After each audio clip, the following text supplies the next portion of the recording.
이번 주는 세리아 2019-20 시즌을 앞두고 주요 팀들의 이적 시장을 중간 점검해보는 시간을 갖도록 하겠습니다.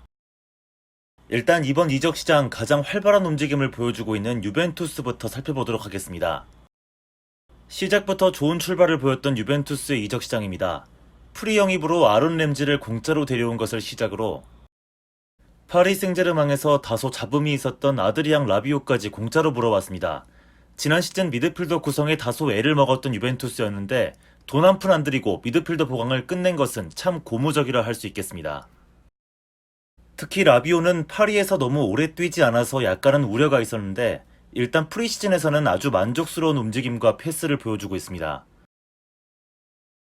이후 폭풍처럼 유벤투스는 선수 영입을 몰아치기 시작하는데 사수올로에서 센터백 데미라를 다소 저렴한 값에 사온 것을 시작으로 야 얘네 미쳤구나 소리가 절로 나오는 영입을 성공해버립니다. 전세계 탑클래스 구단이 모두 탐내던 데리으트를 사와버린 겁니다. 아니 근데 유벤투스한테 골 넣고 유벤투스 이적하는 게 무슨 공식이 된 것 같네요. 날강두가 골 넣고 유벤투스로 이적, 보누치가 밀란 가서 골 넣고 곧바로 유벤투스로 이적하더니 이제는 유벤투스한테 골 넣었던 데리으트까지 유벤투스로 가네요. 사람 일 진짜 한 치 앞도 모르겠습니다. 어쨌든 두 명의 수준급 센터백을 영입한 데 이어 유벤투스는 유망한 센터백 크리스티안 로메로까지 영입했습니다. 그리고 곧바로 제노아로 임대를 보냈는데 칼다라도 같은 방식으로 정상급 센터백으로 키워냈던 경험이 있기 때문에 이번에도 기대가 되는 건 사실입니다.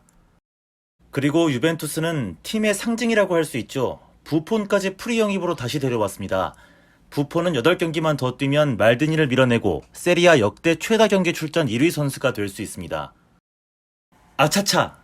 이과인도 다시 돌아왔습니다. 결국 완전 이적은 실패했고 또다시 사리와 만났네요. 그리고 유벤투스는 스피나졸라를 로마로 보내고 현금 약간을 더 받는 형식으로 루카 펠레그리니를 데려왔습니다. 글쎄요, 지난 시즌 산드로와 칸셀로의 빈자리를 메꾸며 좌우 안 가리고 좋은 활약을 보여줬던 스피나졸라인데 이렇게 쉽게 내보내는 건 잘 이해가 가지 않습니다. 어쨌든 방출 작업도 유벤투스가 하기 시작하는데 일단 유망주 골키퍼 아우데로를 삼프도리아에 1800만 유로 완전 이적을 했습니다. 아우데로는 그냥 넘기기엔 꽤 아까운 골키퍼이긴 합니다만 이탈리아 국대 넘버2 페린까지 쩌리가 된 마당에 팔 수밖에 없었습니다. 그리고 지난 시즌 유벤투스 무패 우승의 꿈을 작살냈던 스투라로 역시 제노아로 완전 이적했습니다. 그리고 전 이건 진짜 삽질이라고 생각하는데 팀 최고 유망주 모이스 켄을 에버튼으로 팔아버렸습니다. 날강두, 만주키치, 이과인, 노땅들만 질비한 유벤투스에서 미래를 열어가야 할 스트라이커인데요.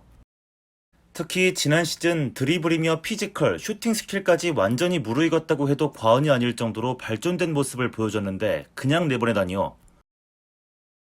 거기다 유벤투스 팬들 뒷목 잡을 기사가 계속 나오는데 유벤투스 팬들이 가장 사랑하는 선수 디발라를 내보내지 못해서 안달난 모습들을 계속 보여주고 있고 칸셀루와 다닐로를 맞바꾸는 딜도 거의 완료가 되는 것 같습니다. 세상에나 이런 말도 안 되는 딜이 가능할 줄이야. 닐맨의 가오가 있으시길.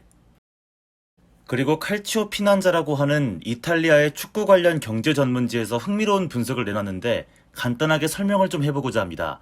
주제는 왜 유벤투스가 이런 삽질을 하느냐입니다. 일단 설명하기에 앞서 FFP 규정 중 하나를 간단히 알고 넘어가야 하는데 FFP에서는 팀의 한 해 인건비가 팀 한 해 전체 매출의 70%를 넘어가서는 안 된다고 규정하고 있습니다. 자, 그리고 이 자료가 기사가 작성된 시점인 8월 5일 기준 유벤투스의 인건비를 정리한 표인데요. 현재까지 유벤투스 스쿼드를 1년 굴리기 위해서는 약 4억 1,500만 유로의 돈이 들어갑니다. 물론 FFP식 계산이기 때문에 연봉 이외에 이적료를 계약 기간에 나눈 비용도 포함되어 있습니다. 그리고 다음 자료는 좀 더 충격적인 내용인데요. 유벤투스의 이번 시즌 매출 추정치는 5억 2,200만 유로 정도로 예상이 되고 있습니다. 그렇다면 놀랍게도 유벤투스의 인건비는 매출액의 79%까지 올라가게 됩니다. 지난 시즌 57%에서 기하급수적으로 늘어난 수치인 겁니다. 이것이 바로 유벤투스가 어처구니 없지만 유스인 모이스 켄을 팔고 칸셀루와 다닐루를 바꾸려고 하며 디발라를 못 팔아서 안달인 이유가 되겠습니다. 다음은 나폴리입니다. 상당히 알짜배기 선수들을 잘 데려오고 있는 나폴리인데 저는 골키퍼 자리에서 아주 후한 점수를 주고 싶습니다. 알렉스 메렛과 다비드 오스피나입니다. 뭐 메렛이야 돈나룸마에도 밀리지 않는 능력을 갖고 있다고 평가받는 골키퍼이니 당연하고요. 오스피나도 제 생각엔 최정상급의 백업 키퍼가 아닐까 싶습니다. 이적료도 엄청 착합니다. 또한 비아레알로 이적한 센터백 라울 알비올의 빈자리를 메워야 하는 나폴리였는데 원 세상에 그 자리를 로마에서 마놀라스를 데려와 대체해버리네요. 이러면 전력이 훨씬 업그레이드인데 말입니다. 그리고 떠오르는 북마케도니아 출신 신성 엘리프 엘마스를 영입했습니다. 중원에서의 창의성을 어느 정도 채워줄 수 있는 영입 같아 보입니다. 제가 보기엔 엘마스는 전진 능력이 뛰어나고 기술이 좋은 미드필더 같았습니다. 인테르에 처음 올 때 코바치치 느낌을 참 많이 받았는데 준수한 영입이라 생각됩니다. 그리고 PSV의 이르빙 로사노 영입이 거의 완료된 것처럼 보이는데요. 4-4-2에서 4-2-3-1 전술로 바꿀 것으로 보이는 나폴리에겐 참 훌륭한 영입이 될 것 같습니다. 인테르에겐 로사노에게 갚아야 할 빚이 있습니다. 이번 시즌 두고 보자. 이제 나폴리에게 딱 필요한 조각은 결정력을 갖춘 스트라이커로 보입니다. 특히 며칠 전 열린 바르셀로나와의 경기에서 수많은 찬스를 다 날려먹는 걸 보고 확신이 들었습니다. 필요하시면 이카르디를 데려가세요, 나폴리 형제님들. 언제든지 문은 열려 있습니다. 다음은 인테르의 이적시장 중간점검입니다. 콘테가 새 감독으로 오면서 많은 영입이 필요했던 인테르인데요. 3백에 투톱 전술을 쓰겠다고 공언했기 때문에 센터백, 공격수, 윙백 등등 많은 자리를 채워야 했습니다. 그런 점에서 볼 때 이적시장 출발이 좋았습니다. 아틀레티코 마드리드에서 디에고 고딘을 무려 공짜로 영입에 성공하면서 센터백 빈자리를 채웠기 때문입니다. 또한 헤르타 베를린에서 라자로 선수를 영입하며 오른쪽 윙백 빈자리도 메웠습니다. 이때까지는 참 순조로웠습니다. 하지만 이 다음부터 영입으로 팬들 속을 시꺼멓게 만드는데 바로 단장이 이 양반 마로타였기 때문입니다. 이 양반이 누굽니까? 세리의 대표 사기꾼, 절대 납득이 가지 않으면 돈 쓰지 않는 양반 아니겠습니까? 이 화려한 영입 리스트를 보십시오. 바라잘리 300만 유로에 피를로, 포그바, 코망, 알베스 공짜, 비달 1000만 유로, 테베즈 900만 유로 등등. 이러니 오버페이를 하겠냐고요. 설왕설래의 시작은 이탈리아에 떠오르는 미드필더 바렐라였는데요. 선수와 합의를 다 끝내놓고 칼리아리가 요구하는 돈을 끝끝내 맞춰주지 않아서 정말 막판에 로마한테 그냥 뺏길 뻔했습니다. 그도 그럴 것이 로마는 현금도 인테르와 크게 다르지 않은 금액을 제시했고 공격수 데프렐까지 껴주겠다고 했거든요. 저 같아도 로마에 팔았을 것 같습니다. 당연히 칼리아리는 로마의 제의만 받았습니다. 하지만 결국 인테르가 바렐라를 데려올 수 있었습니다. 바렐라가 무조건 인테르만 가겠다고 고집을 피웠기 때문입니다. 영입은 성공했다만 속 터져 죽을 뻔했습니다. 그리고 인테르의 다음 영입 타겟은 맨유의 루카쿠였습니다. 루카쿠 딜도 진짜 속이 타 미칠 것 같았습니다. 아니 무슨 김두한입니까? 아무리 몸값이 뻥튀기 된 측면이 있어도 그렇지 몸값은 파는 사람 마음 아니겠습니까? 근데 너무 타협점 없이 마로타 본인 요구액을 계속 들이미는데 당연히 맨유가 쉽게 내놓을 리가 없었습니다. 이번에도 망할 뻔했죠. 유벤투스가 디발라와 스왑디를 제시하며 루카쿠 거의 뺏어갈 뻔했습니다. 이번엔 디발라가 맨유 이적을 거부해서 망정이지 진짜 큰일 날 뻔했습니다. 근데 여기서 작은 반전이 하나 생기는데 팔레르모 구단이 파산을 했습니다.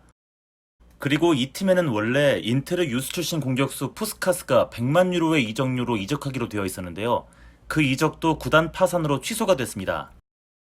다시 인테르에 돌아온 푸스카스.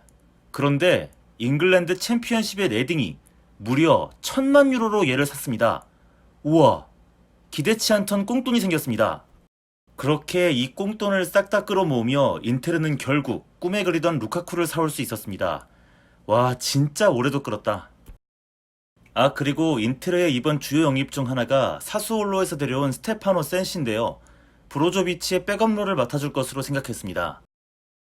근데 프리시즌에 보니까 얘 생각보다 잘하더라고요. 기대 좀 해봐도 될 것 같습니다. 인테르 이야기를 마무리하기에 앞서 인테르의 등신 같음을 딱 하나만 짚고 넘어가야겠습니다. 바로 나인골란 선수의 칼리아리 이적인데요. 로마의 자니올로까지 내주면서 데려왔던 선수를 한 시즌 만에 내치는 것도 빡치는 일인데 임대입니다. 무상임대요. 돈 한 푼 못 벌고 내보냈습니다. 기량이 딸리거나 팀에 공헌이 없는 것도 아닙니다. 이번 시즌 챔스 진출 확정 결승골을 박아준 선수도 나인골란이었는데요. 하지만 지난 시즌 훈련 태도 문제로 마찰을 겪은 바 있었던 나인골란을 그 빡센 성격의 콘테가 놔둘 리가 없었긴 했죠. 이적 시장 시작부터 인테르는 나인골란을 판매 대상으로 올려두었습니다. 그리고 중국을 비롯한 여러 해외 리그에서 입질이 들어오기도 했습니다. 하지만 나인골란이 이적을 거부합니다. 이유가 있었습니다. 나인골란의 아내 클라우디오가 암투병을 하고 있었기 때문에 나인골란이 이탈리아에만 남겠다고 선언한 겁니다. 다 좋다 이겁니다. 인테르의 새 모토인 Not for Everyone답게 인도주의적 차원에서 억지로 팔지 않고 모양새 좋게 매너 좋게 잘 보내줬다 이겁니다. 아니 근데 어차피 방출 대상인 선수였고 칼리아리에 임대로 보낼 거였으면 바렐라를 데려올 때 나인골란과 묶어서 값을 깎을 생각은 왜 못한 건지 이게 빡친다는 겁니다. 바렐라는 없는 살림에 잔뜩 비싸게 사오고 나인골란은 좋은 일 한샘 치고 쿨하게 보내주고 이게 뭐 하는 거냐고요. 에이 나인골란 인테르한테 또 이런 꼴 확 박아버려라. 정신 좀 차리게. 답답한 마음에 한 소리 하긴 했지만 나인골란의 와이프 클라우디아의 쾌유를 진심으로 기도하겠습니다. 마지막으로 인테르 팬으로서 남은 이적 시장 방출은 크게 기대 안 합니다. 이 두 사람만 없어지면 박수치겠습니다. 얘기를 하다 보니 또 많이 길어졌네요.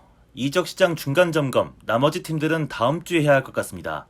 아탈란타, 밀란, 로마, 라치오 정도를 다음 주에 다뤄보겠습니다.